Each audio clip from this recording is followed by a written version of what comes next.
मैं डॉक्टर अमित भटनागर पंतनगर कृषि विश्वविद्यालय में सस्य विज्ञान विभाग में प्राध्यापक के पद पर कार्यरत हूँ। इस चैनल के माध्यम से मेरा प्रयास है किसानों तक सही जानकारी पहुंचे ताकि उसका लाभ वो खेती में ले सकें।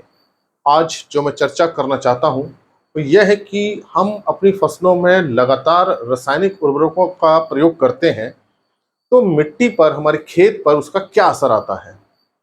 जो हम फर्टिलाइजर डाल रहे हैं, केमिकल फर्टिलाइजर केवल डाल रहे हैं और कोई ऑर्गेनिक हम फर्टिलाइजर नहीं दे रहे। मतलब ना हम कंपोस्ट दे रहे हैं, ना गोबर की खाद दे रहे हैं, ना हरी खाद दे रहे हैं, ना फसल अवशेषों को हम खेत में मिला रहे हैं। मतलब किसी भी प्रकार की कोई जैविक खाद नहीं दे रहे हैं, केवल रासायनिक खादों का प्रयोग करते हैं तो लंबे समय पर उस पे मिट्टी पर उसका असर आता है। और ये तीन क्या बड़े असर हैं, आज मैं इसी बात पे चर्चा करूंगा। देखिए, फसलों को पोषक तत्व चाहिए, पर्याप्त मात्रा में चाहिए, बैलेंस्ड अमाउंट में चाहिए।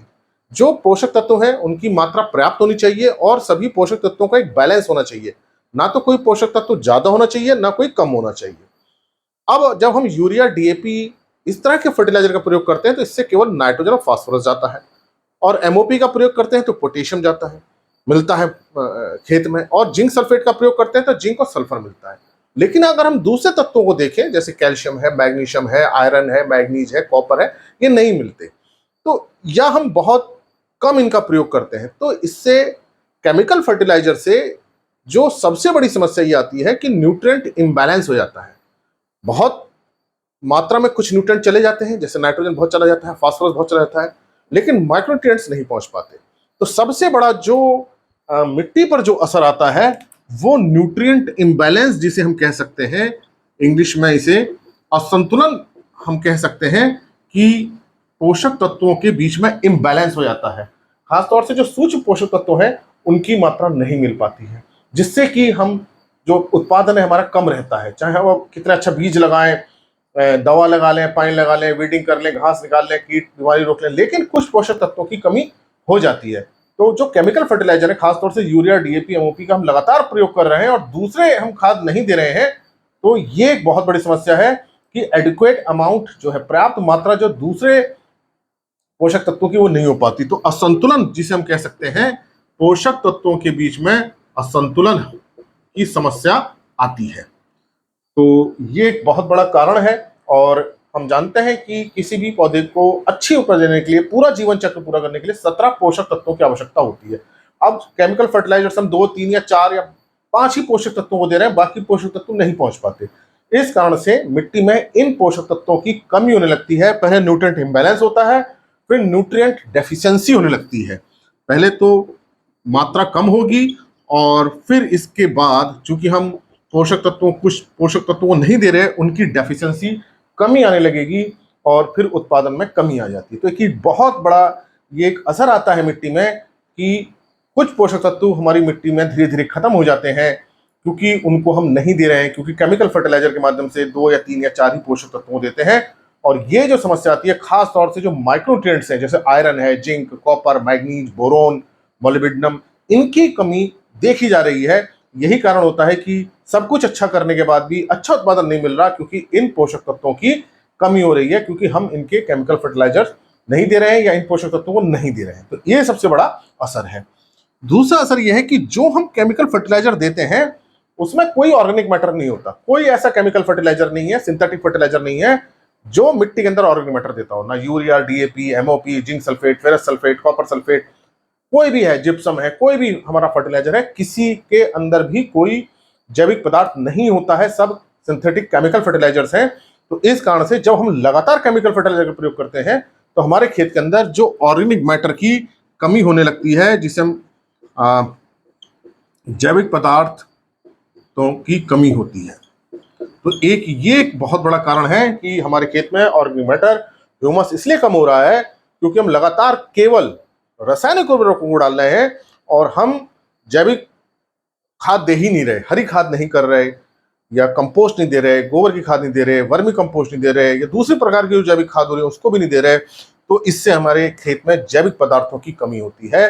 इससे ऑर्गेनिक मैटर जब कम होता है तो खेत में ह्यूमस कम बनता है, और ये ह्यूमस ही मेन रूप से सॉइल फर्टिलिटी को निर्धारित करता है। ऑर्गेनिक मैटर से ही सॉइल फर्टिलिटी, हमारी जमीन की ताकत बनती है, क्योंकि ये जमीन के भौतिक गुणों को रासायनिक गुणों को, जैविक गुणों को सुधारता है। जिस मिट्टी में जितना अच्छा ऑर्गेनिक मैटर होगा, वो मिट्टी उतनी ही अच्छी होगी, उतनी ही फर्टाइल होगी, उसका प्रोडक्शन बहुत अच्छा होगा। तो मिट्टी में ऑर्गेनिक मैटर इसलिए लगातार कम होता जा रहा है क्योंकि हम केवल और केवल रासायनिक उर्वरक डाल रहे हैं, जैविक खाद का हम प्रयोग कर ही नहीं रहे हैं। तो हमें रासायनिक उर्वरकों के साथ जैविक खादों का भी प्रयोग करना चाहिए। हरी खाद को हम ले सकते हैं, अगर हमारे पास गोबरी खाद या कंपोस्ट नहीं है तो हम हरी खाद, किसी दलहनी फसल की हरी खाद ले सकते हैं। ढैंचे की हरी खाद बहुत अच्छी होती है, जो बहुत अधिक मात्रा में जैविक पदार्थ को बढ़ाती है। तो एक बहुत बड़ा कारण है जैविक पदार्थों की कमी होना। और जब मिट्टी के अंदर जैविक पदार्थ की कमी होती है तो मिट्टी अपनी ताकत खो देती है, उसमें फिर फसल उत्पादन की क्षमता नहीं रहती। अब इसके बाद आप बहुत अच्छा बीज लगाइए, अच्छी घास निकाल दीजिए, हर प्रकार का अच्छा प्रबंध कर लीजिए, लेकिन फसल हमारी बैठी रहेगी, बढ़वार नहीं होगी, उत्पादन कम मिलेगा और हम दूसरे तरह की चीजें डालते रहेंगे, लेकिन बढ़वार अच्छी नहीं हो सकती। क्योंकि मिट्टी की जो ताकत है या मिट्टी की जो फर्टिलिटी है, उत्पादन क्षमता है, उर्वरा शक्ति है, वो ऑर्गेनिक मैटर से ही होती है। इसलिए हमको ऑर्गेनिक मैटर देते रहना चाहिए। तो ये दो मैंने आपको बताया, न्यूट्रिएंट डेफिशिएंसी हो रही है कुछ पोषक तत्वों की, खासतौर से माइक्रोन्यूट्रिएंट्स की। दूसरा, जैविक पदार्थों की कमी हो रही है। तीसरा, जब ये इस तरह की समस्या आती है, जो तीसरा जो हमारा इंपैक्ट इन दोनों को मिलाकर के होता है कि जो हमारी मिट्टी की जो सॉइल क्वालिटी है वो खत्म हो जा रही है, सॉइल फर्टिलिटी कम हो रही है। तो हमारी पुअर सॉइल क्वालिटी हो रही है, पुअर सॉइल क्वालिटी।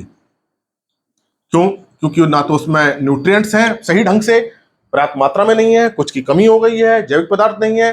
जब जैविक पदार्थ नहीं है तो उसके अंदर माइक्रो एक्टिविटी, सूक्ष्म जीवों की सक्रियता नहीं है, तो और मिट्टी सख्त होने लगती है। जब जैविक पदार्थ कम होते हैं तो मिट्टी सख्त हो जाती है, उसमें वायु संचार नहीं रहता, उसमें पानी रोकने की क्षमता नहीं रहती, मिट्टी के जितने भौतिक गुण सब खराब हो जाते हैं, जिससे जो सॉइल क्वालिटी है वो खराब हो जाती है, क्वालिटी मिट्टी की अच्छी नहीं रहती, जिस कारण से जो सॉइल फर्टिलिटी है, कम उत्पादन क्षमता होती है।